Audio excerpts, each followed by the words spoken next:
Bloomberg Audio Studios. Podcasts, radio, news.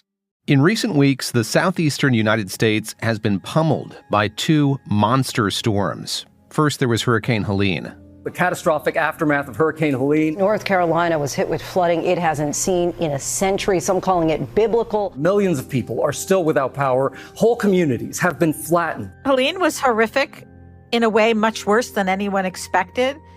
There were over 200 deaths. Of course, we're still counting. Leslie Kaufman is a reporter with Bloomberg Green who focuses on climate and insurance. And she says by some estimates, the damage from Hurricane Helene could cost more than $100 billion. And just about 2 weeks after it made landfall, a second storm hit the United States, Hurricane Milton. With winds up to 165 miles an hour, now one of the strongest hurricanes ever recorded in the Gulf. Those monster gusts sending walls of water. 6 to 9 foot storm surge. The National Hurricane Center says the current path of the storm is a worst case scenario.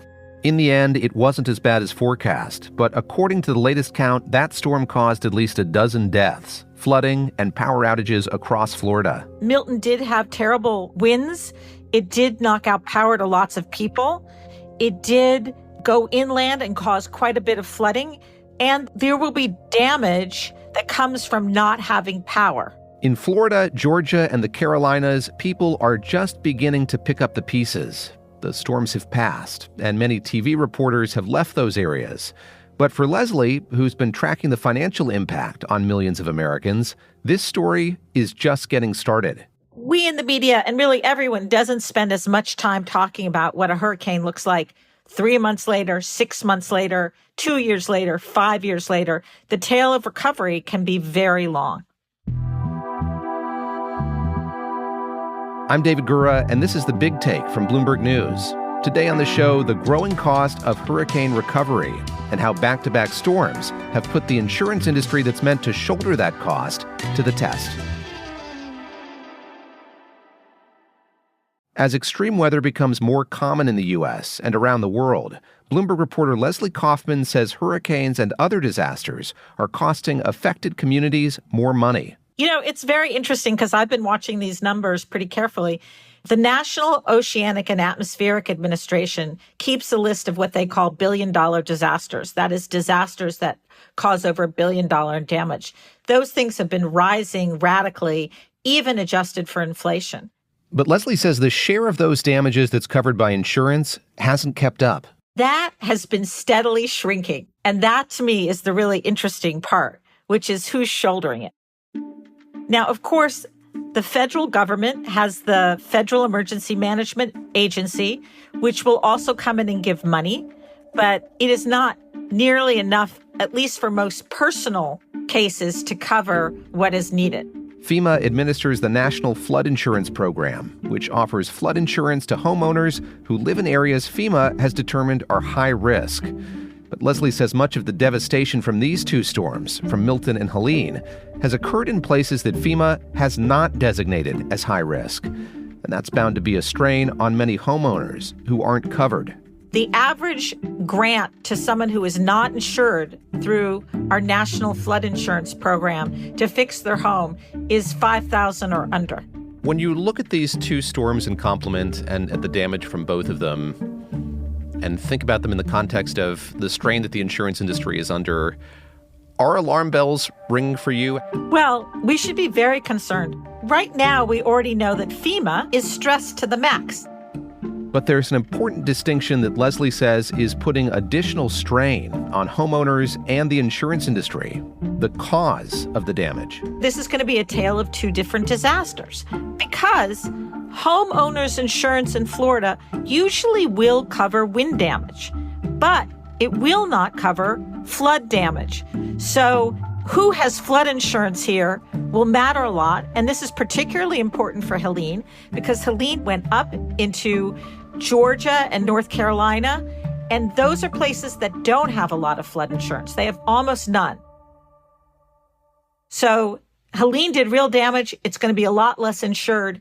The damage from the wind that came from Milton, also damaging, but much more likely to be insured in your homeowner's policy. Leslie, do we have data that tell us how many people are adequately insured, how many aren't, how many are underinsured? Do we have a grip on the kind of contours of that story yet? Oh, we do. Only 4% of America has flood insurance, and FEMA is far and away the biggest dominant flood insurer. Most people don't even know that they don't have flood insurance on their regular home policy, but most home policies do not include flood. You would have to get an extra policy through the government, and only 4% of Americans have one of those. Why? Most of us don't consider flood a real risk, and there's not usually great information about whether where you live is in a flood risk zone. So even if you wanted to know that you were a great risk, it wouldn't be easy to find out. Leslie says that until a few years ago, there was just one way homeowners could assess their flood risk. That basic option was whether or not FEMA designated them as being in a severe flood risk zone. If you were in one of these areas that they say is at severe risk for flood, which means that over the course of your 30-year mortgage, there's a 1 in 4 chance you'll flood over 30 years, or 1% chance every year, they demand, or anyone who's giving you a mortgage demands, that you also get flood insurance through FEMA. FEMA made maps of these risk zones, maps that were used by homeowners and insurers and urban planners. But a big problem is those maps don't entirely cover the kind of damage we're seeing from these recent storms, like Helene and Milton. For one thing, they don't even cover rain flooding. They really only cover coastal flooding and riverine flooding. So flooding from a rainstorm, which is pretty common in a lot of places, those maps don't cover. They were never meant to be completely comprehensive. And yet, because they were the only option, so many people relied on them to build infrastructure. Towns relied on them for zoning. Climate change has made storms more intense and more frequent. But according to Leslie, FEMA's maps have not kept up. FEMA has been trying to update these for years. Even last year, they put out a proposal for how to update them, include climate information. But everything in this nation is very partisan and political these days. And frankly, no politician, Democrat or Republican, really wants to hear that they have more flood zones. Why? It means construction's more expensive. It means there's more areas you can't build. It means there are people who weren't in flood zones, who will be in flood zones, who have to get flood insurance, who will call your office and be furious.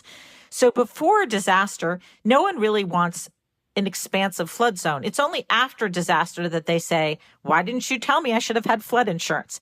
And in the meantime, it's left many homeowners unaware of the risks they're facing before storms and unprotected without the resources and coverage they need. But there are better predictors out there, better tools, and the insurance industry is taking notice of them. That's next.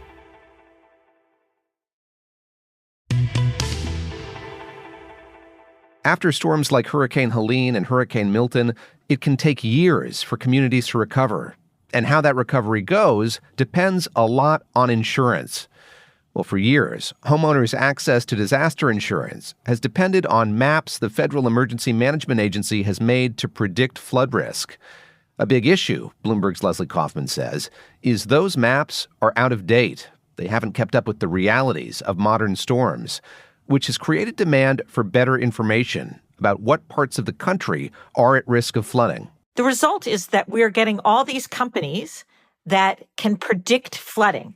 We also are getting companies that can tell you where there is actual flooding. Leslie recently put FEMA's maps to the test. She compared them to maps from a startup company called Floodbase that used satellite images to show where flooding actually occurred because of Hurricane Helene. In some cases, it was shocking. In the city of Valdosta, in southern Georgia, for example, Leslie says 83% of the flooding from Helene happened outside what FEMA's maps considered to be at high risk of flooding. In Tampa, about a third of the flooding occurred outside of FEMA's high-risk zone. Are insurance companies using these new maps by Floodbase and other companies? And if not, what are the hurdles to them doing that? Oh, insurance companies are using these maps, and they're using maps actually that are much more sophisticated than what Floodbase has. They hire modelers, they pay them a lot of money, and they have maps that not only use all of previous flooding, but they can look at future flooding. They can know a lot of detail about your own personal home based on previous claims issues and how your home was built, they have quite a lot of information, at least the more sophisticated ones, on whether you will flood or not. But Leslie says this raises other issues. For one, how insurers will use that information about flood risk, and also how it determines who they'll cover. The problem is they don't always share that with the public. This allows them to cherry pick which houses they will insure and not insure to some extent, or whether to move out of a market entirely. According to Leslie, as the risk of natural disasters like floods, hurricanes, and wildfires grows, some insurance companies may worry about shouldering that additional risk and decide it's not worth it. The small regional players probably were terrified by this, and they'll probably be, a lot of them, especially in places that aren't used to flooding like this, will be wiped out. So I think what we're seeing across America is what we've already seen in Florida and California, which is that when you have a series of natural disasters, the small insurance players get sort of shaken out of the system. That leaves bigger ones, and if they cannot be allowed to charge more money, they will leave the state. It changes the leverage. And in most of those places, they either have to change the regulations, that is, allow the insurers to charge more, or they have to develop a state-backed program that's essentially subsidized insurance that will take people that cannot find private insurance. What is a homeowner to do who's worried about where things are headed? You could check what's in your insurance policy, always a good idea. And there now are all sorts of public websites where you can check whether you have some risk for flood and fire. If you do, you might consider taking mitigation efforts. Often you can work with your insurance company on this because just like if you get a new roof, they'll lower your premium. They will reward you in some cases if you take steps to reduce your risk. You could try and move to a place that is less in the eye of the storm. The places in America that have been growing actually are some of the ones that are most climate vulnerable. The woods in California, the Florida coast, the hail belt in Texas and Colorado, just to give some examples. We are watching a very interesting transformation of the insurance industry. The insurance industry has started to realize, before the rest of us have really grappled with it, how much climate change is changing risk.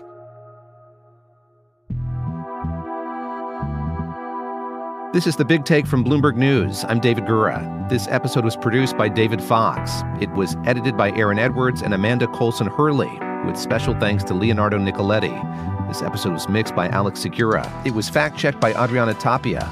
Our senior producer is Naomi Shavin. Our senior editor is Elizabeth Ponso. Our executive producer is Nicole Beamsterboer. Sage Bauman is Bloomberg's head of podcasts. If you like this episode, make sure to subscribe and review The Big Take wherever you listen to podcasts. It helps people find the show. Thanks for listening. We'll be back tomorrow.